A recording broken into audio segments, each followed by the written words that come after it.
I think we fixed it. Okay. All right. Hopefully the lighting's better, and we are live. So, well, not live, but on the video. Thank you for returning back to LRT. We love having returning clients, customers, whatever you want to call yourself. We love having new users come and watch the videos. Really, it's amazing. We are getting great feedback, and we're also getting, the people are speaking, and just like on our podcast, as that's the People's Podcast, this is going to be the People's YouTube channel, because what we talk about here is real life stuff. I mean, I like to make it light, but this is real life. And that's why I like to have more of a connection where it's like one-on-one. The way that I do it is like we're having a conversation. It's no different than that, only it's just me speaking to you and giving you the facts and what you can do. So I just want to jump right into it. This video shouldn't be too long today, but so jumping right into it. So today's topic, social media and addiction, and how they intertwine, addiction and mental health. They intertwine a lot more than you think. Trust me. I mean, it's something that that we have to be self-aware about, because the more we know, the better, right? That's just what it is. So again, jumping right into it. Now, I was gonna jump into some of the positives and then do the negatives next, but I think I want to go through the negatives first and then leave off on more of the positive notes and the some of the numbers for you guys. So that's what I'm gonna do. So we're switching it up, and we're switching it up kind of on the fly. That's what I'm doing. But I mean, hey, that's how life is, right? So now, when we're looking at social media, and I'm not going to beat down on social media at all. I love YouTube. I'm on TikTok. I'm on Instagram. Not on X anymore. I don't really follow X anymore. And Facebook. So, in no way, shape, or form am I going to beat down on social media. I think it's a great thing, and we'll get into that. But for now, I'm going to show you some of the negatives that could come out of social media, for our youths, and not only that, but the older generation as well. Or if you just want to protect a loved one, because that's really what we do here. We save lives. So some of the things that could be an issue is triggering content, right? So if you're already dealing with emotional issues, or if you're dealing with addiction, and let's say you're having a bad day, and you go online, social media, and maybe you see somebody that triggers you, and you used to use with that person, or you're angry at that person, that's totally understandable, right? That would trigger anybody, I think, almost, or at least put them in a bad headspace. See, that's what it is. Your addiction is going to come out at the most random times, but I will tell you this, one time it's going to come out every time is when you're feeling weak mentally, because it's a lot easier to manipulate a mind that is beaten and defeated, or feeling beaten and defeated. By no means are you ever beaten and defeated. You could always get up and do what you want to do. So I am going to give this video a trigger warning. There are, it is some explicit content, meaning that we talk about mental health awareness and addiction. But, it doesn't get, we're raw here. And when it is that raw, we'll put up the age restriction. But I do believe that this should hit as many ears as possible. So, because it doesn't only affect older people and younger people, it's not the way it works. It's not like it picks and chooses. So yeah, we got the triggering content. Obviously, I think that's self-explanatory. That's just exposure to content that's triggering for you. So we want to stay away from that stuff. It's not really too good. But then we have comparison and self-esteem. So what we try to do is we see these perfect lives on social media, right? People are only going to put out the perfect. I mean, they're not going to put their everyday lives out for the most part. Like the bad. Most women wouldn't put themselves out with, on a social media platform with no makeup, or even though a lot have. And I think most women are more beautiful without makeup anyways. That's just my opinion. But so yeah, self-esteem, I mean, that can be huge. I got 2 daughters, and I know that is huge, and they're both in high school, so they're kind of, trying to self-identify, and they're just finding themselves. So for me to be a part of that and to stop them from being another statistic, you have to be present in your kids' lives. And that's not, just in my personal opinion. So we do have that, though. And because, let's just face it, I mean, this one was more for the younger, but for the younger crowd anyways. But, the older generation, we do it too. I mean, we're human. We compare to other people. We compare what our worlds look like. We compare what our lives look like. So it's very important to remember that. So then the next one is really what is it? Distraction of time and consumption. So yeah, right. You could be on social media for hours. I don't know if you guys have been there, but I know I have. When I've been laying on the bed and I'm just going hours and hours on Facebook, and I didn't even mean for it to be that way, but I'm sitting there hours and hours on Facebook. Hold on, actually, in fact, I'll be laying there just like this with this phone or that one or the other, and hours and hours just like that. So people, we got to remember that we have to be cognizant of our time on social media, because we don't want to spend all our time on social media and away from our families and whatever the case may be. And not only that, but it could set up a bad diet. And what I mean by diet, I mean like how you sleep, could affect how you eat as well. But I'm talking, because a diet is like a life change, right? It's not just like one thing of eating. I mean, at least that's not what I think of when I think of diet. So, I guess that's my thoughts on that. But so we got a little bit, we got some research insights as well, but support in relapse prevention. So studies show that online support groups can be effective in preventing relapse and providing continuous support and accountability. That's huge, because now for a young person, accountability and the elder age, we have to take accountability for the actions that we took and did while we were in addiction or in the grips of addiction. And whatever we did in our mental health crisis as well, because a lot of people freak out when they have mental health issues. It could be schizophrenic, and they could have different types of bipolar, and we'll break down what because there's different types of bipolar, and there's different types of a whole bunch, different diagnoses that you can put down. The DSM, I've read, all the way up to, I think, the 3rd DSM, then they have the 4th, and then they're even on a newer one. So things are constantly changing with the DSMs, meaning the statistical manual for mental health, basically. That's what it is. And it breaks down all your mental health issues and what the clinical world breaks them down as. Now, I try to bring you a little bit of clinical, and I also lived it. So that's another reason why, I'm out here, and this is such a strong message for me, Not only a year and a half ago did my brother die from this, and he didn't have to.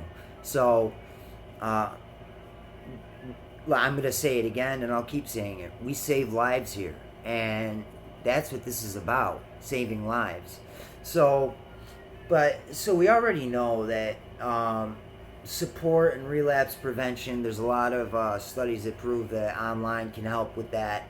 So that's a good thing. That's a great thing. Behavioral influence.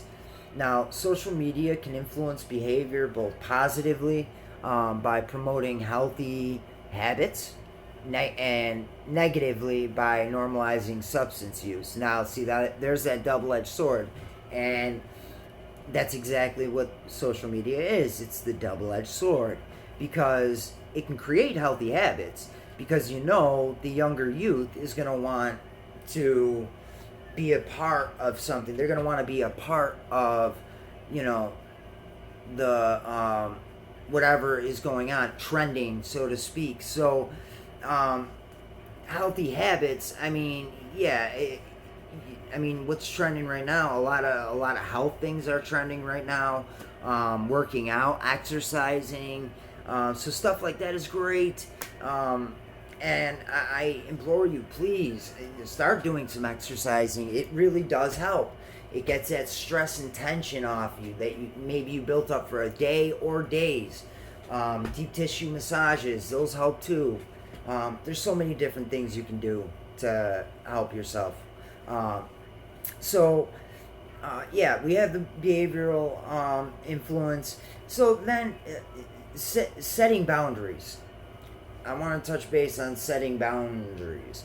Now, it's a very important thing to do. We have to set boundaries. We have to let people know where it's at. Honest boundaries. And there's nothing wrong with that. You're not a bad person for setting boundaries. Some people think they are. But limit the amount of time spent on social media, and even establish specific times for it. So, how at the end of the night you could put your phone on sleep mode, or it'll turn off at a certain time. You could do the same thing with social media pages. So if you were to do, put the timers on it, and I guarantee your stress levels will go down a little bit, and each time too, because, and this is something that will happen over the course of time. Nothing happens overnight. So if you're dealing with mental health issues, this is something that is going to be, an issue for a while. So, that's why we have channels like Let's Recover Together, and, so many other channels too. Shout outs to all of them. And, we're kind of the new kids on the block, but let me tell you what, there's nothing new about it when it comes down to how many years I had to suffer and struggle with addiction and mental health. And there's just no other way to say that. But, so, engage in positivity, right? Actively participation in supportive communities.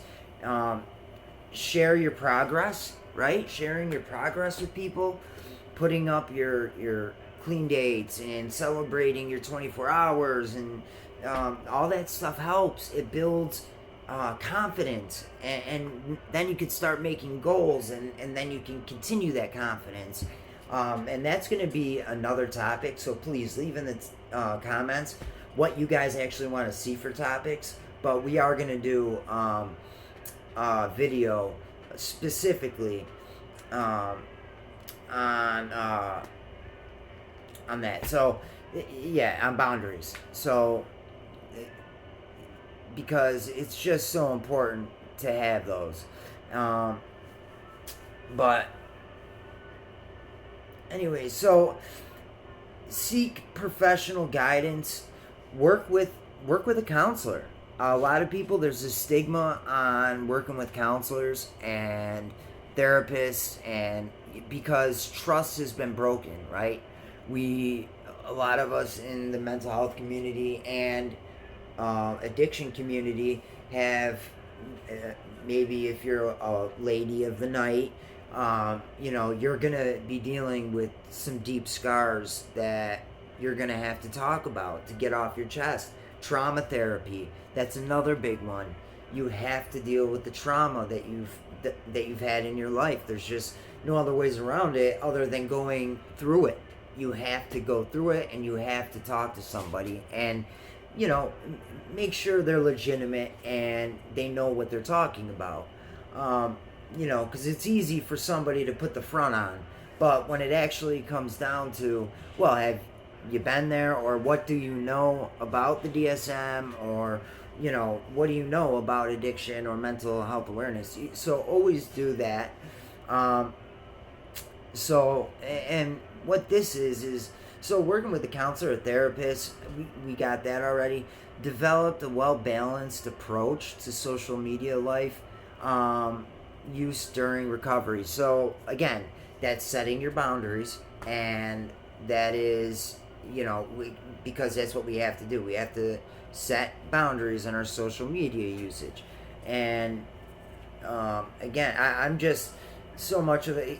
You got to balance everything. I mean, everything. There's a balance to everything. There's a balance to this world. There's a balance to life in general. I mean, we have to balance things, and sometimes it seems impossible.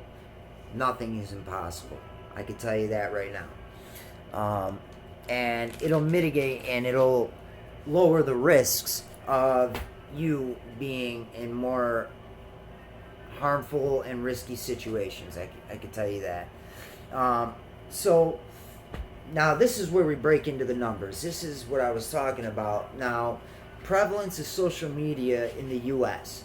So as of 2023, approximately 4.9 billion, with a B, billion people worldwide are social media users, representing over 60% of the global population.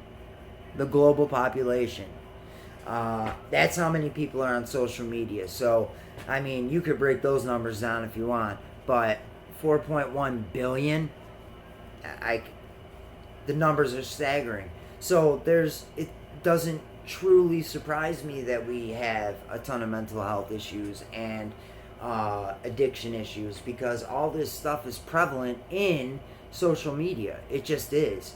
And that's why these things intertwine so much. It's hard to talk about one without talking about the other, because one leads to the other, and it goes interchangeably. So it could go either way. So what's the impact of all this on your addiction, right? A study published in the American Journal of Health, promotion found that heavy social media use was linked to higher levels of anxiety. Now that's what I was talking about earlier. The higher levels of anxiety that we feel and that we go through is because we're on social media too much. We have to have that balance, right? So let's try to get that balance in there, because it is very important. I mean, when you have people from the American Journal of Addiction telling you something, I mean, it's pretty important. You should listen.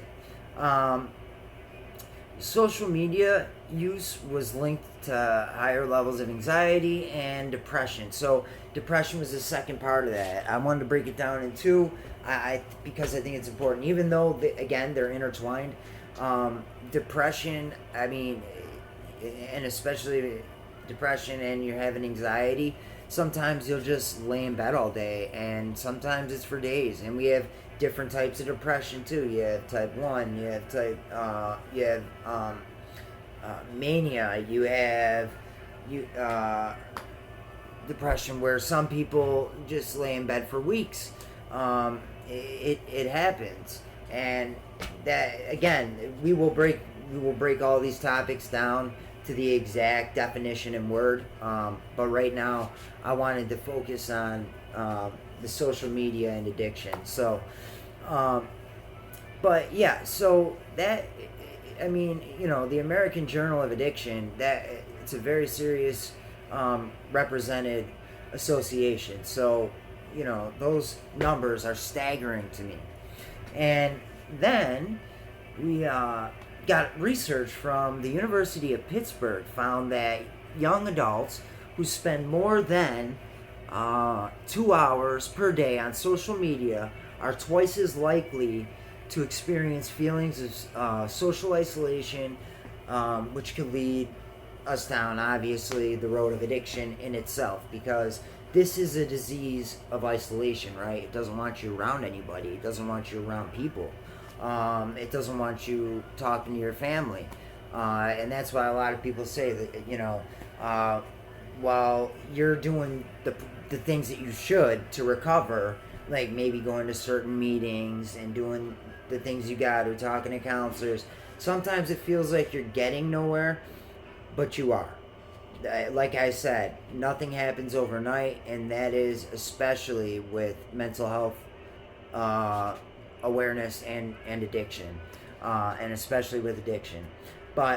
And over 70% of people in addiction have reported using social media to access resources such as what we offer, what we offer. Then there's recovery apps. So, I'm sorry, I was having an issue seeing. And then you have the recovery apps, which I love. I love the fact that people are putting recovery apps out there. That is so great. Because a lot of people, they really don't know what to do when it comes down to, when it comes down to, dealing with that. It could be a big problem for them. So, anyways, these statistics highlight the significant role of social media plays in both supporting and challenging addiction recovery. Effective management and mindful use of social media can help mitigate the negative impact while enhancing the positive support it could provide. So, again, it was that double-edged sword, and it could be, like I said, social media, it works in a few different ways, but it could save our lives and it could harm our lives. So anyways, those were some of the synapses on recovery. This video was just a quick one. I wanted to get a quick video out because I knew people have been asking where the video was, so this is what we're going to do.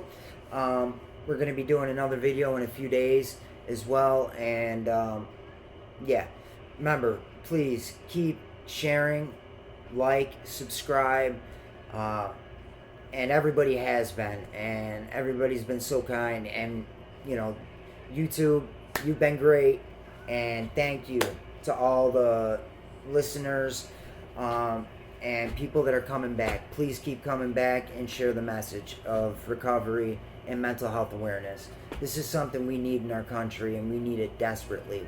We need it more than politics, I can tell you that right now. So thank you for tuning into this episode of Let's Recover Together, where we explored the complex relationship between addiction and social media. Remember, while social media can offer valuable support and resources, it's essential to use it mindfully to avoid pitfalls. We want to always avoid pitfalls when we can. So stay positive in these communities, set healthy boundaries, and always prioritize. You have to prioritize what's important, what's not. And until next time, stay strong, stay tuned, and hopefully we'll see you back here next time. So thank you.